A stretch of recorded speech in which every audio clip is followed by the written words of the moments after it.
Ces derniers jours, les matières premières agricoles ont retrouvé de la volatilité et 3 chiffres peuvent expliquer cette situation. 250 €, c'est le niveau sur lequel le blé sur l'échéance décembre 2023 sur le Matif revient traité. C'est un retour sur les prix depuis février 2023. Qu'est-ce qui peut expliquer cette situation ? Des éléments d'incertitude du côté de la géopolitique, mais également de la météo.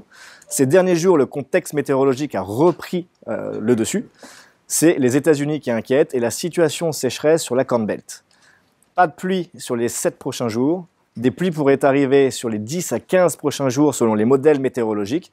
En attendant, le blé pourrait rester dans un train haussier et évoluer entre 240 et 265 €. En cas de retour de la pluie aux États-Unis, la pression vendeuse pourrait faire son retour. Attention donc au mouvement.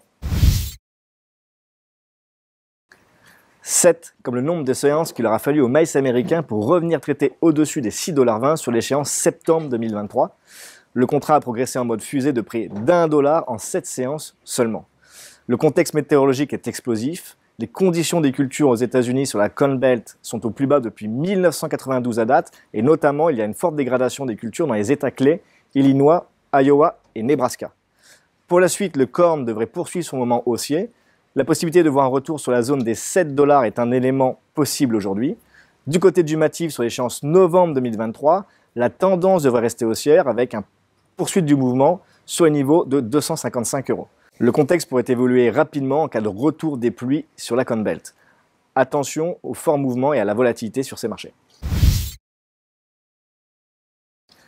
14, comme 14 $, comme le prochain point technique que pourra atteindre le soja sur l'échéance novembre 2023, ce serait alors un retour sur les prix de mi-février. Les conditions de culture également sont très dégradées sur le soja aux États-Unis et même le contexte nord-américain inquiète les opérateurs puisque les conditions de culture au Canada sont très faibles, notamment dans l'Alberta. Dans ce contexte, le soja a progressé de près de 15% avec le rachat des positions short par les fonds financiers. Sur le Matif, le colza a profité de ce mouvement pour revenir se négocier au-dessus des 450 € sur l'échéance novembre 2023. Le colza reste tiraillé entre des bonnes perspectives en Europe, un bilan plutôt lourd et une situation qui reste inquiétante sur la partie nord-américaine. Vous l'aurez compris, le contexte météorologique reste au centre des attentions et il devrait se poursuivre durant cet été. Avec l'arrivée probable d'El Niño sur la fin de l'été, voire la fin de l'année, la volatilité sur les matières premières agricoles devrait rester élevée. Merci à tous de nous avoir suivis.